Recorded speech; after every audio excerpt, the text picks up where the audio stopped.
I'm Christine Haynes. I'm a pattern maker, author, and sewing teacher in Los Angeles, California. You are with me in my home studio. And I love working out of my apartment because the blend between life and work is very gray for a pattern maker and sewer, and I can seamlessly go from my house to my kitchen to my office area and to sewing at any time, day or night. It really works for me.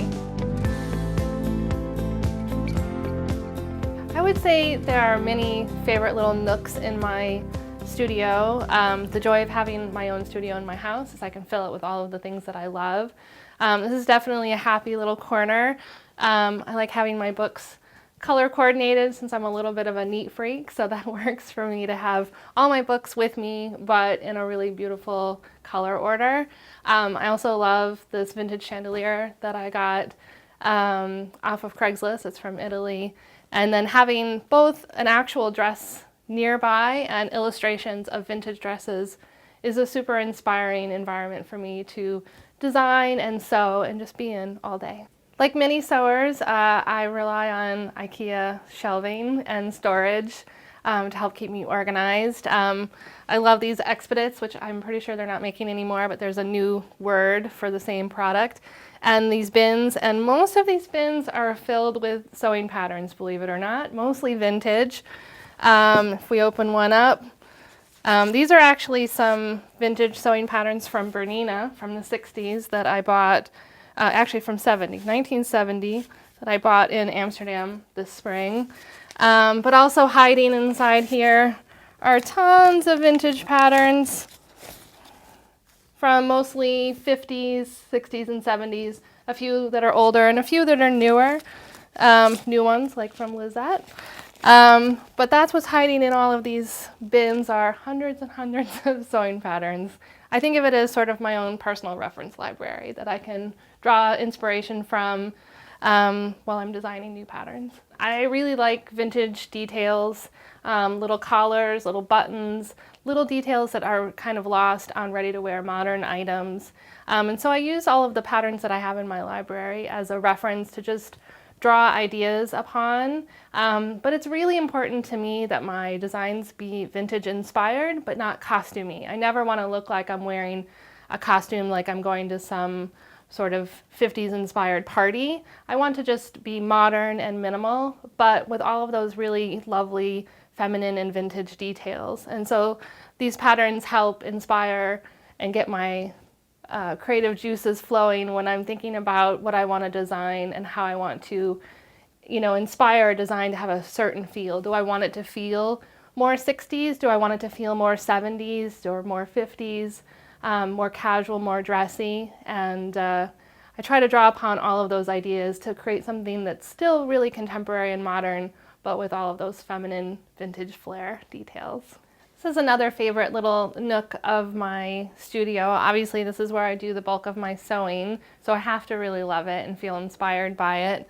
Up here on top of my cabinets are some little dresses and outfits that my grandmother actually crocheted for my mom when she was a little girl.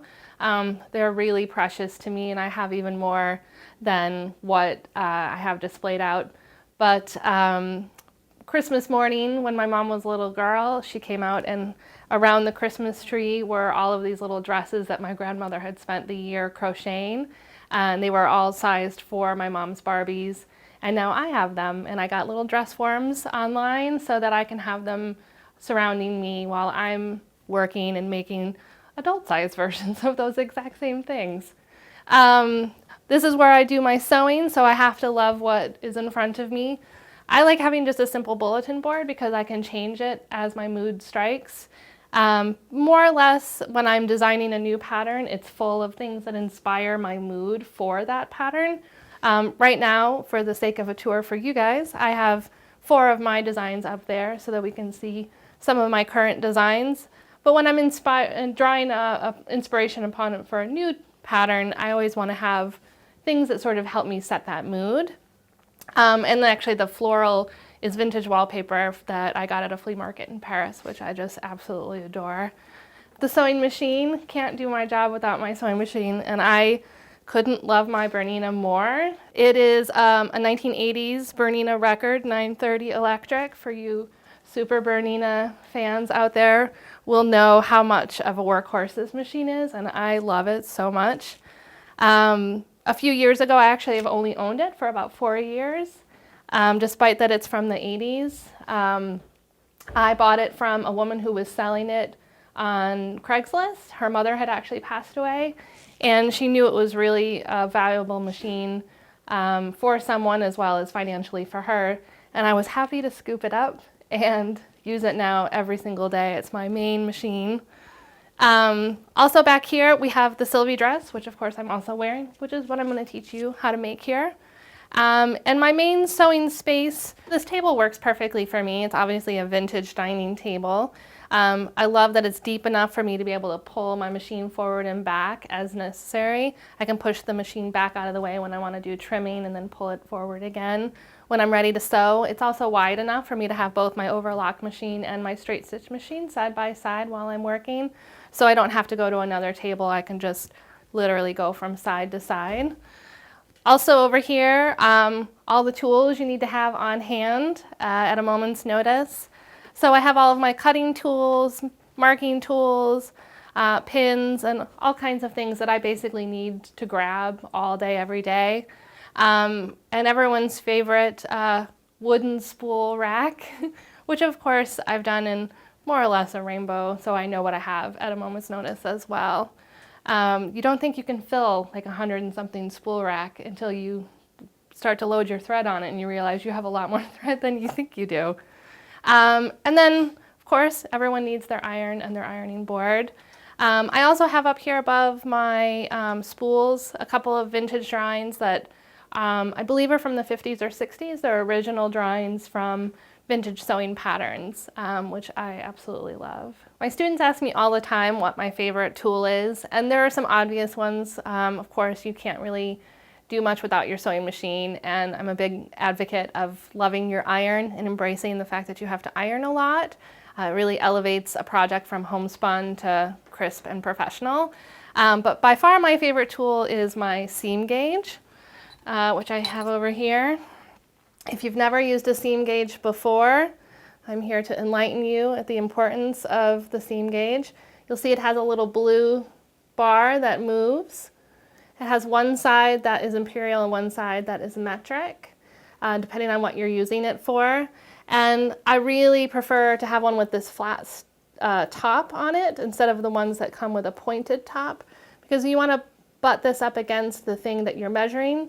Use this to set the measurement that you're using, and then that's a perfect straight edge for making your markings.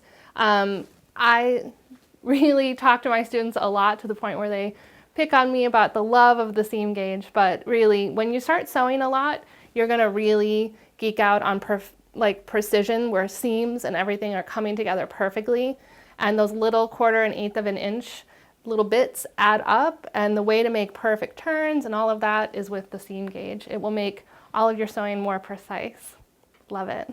I think it's really important to have a space that you love and feel inspired by if you're going to be doing something creative. I didn't start out thinking that I was going to be doing sewing as my profession. I started out as a fine art major in school. That's actually what my degree is in.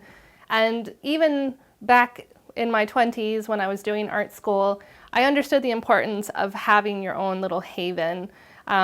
Most fine art degrees, you are provided or you develop some sort of studio space. It's like the white box, and it slowly gets filled with the things that inspire you, that you're working on, or the things you've made in the past, and it becomes almost like a living little scrapbook that you've surrounded yourself with. It's a little cocoon, and my sewing space is very similar to that.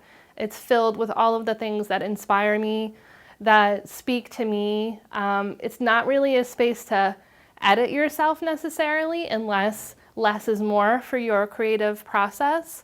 But it's really a space to fill with the things that you love, that encourage you to do this thing that you love. For me, that's really important because this is my job, this is my profession.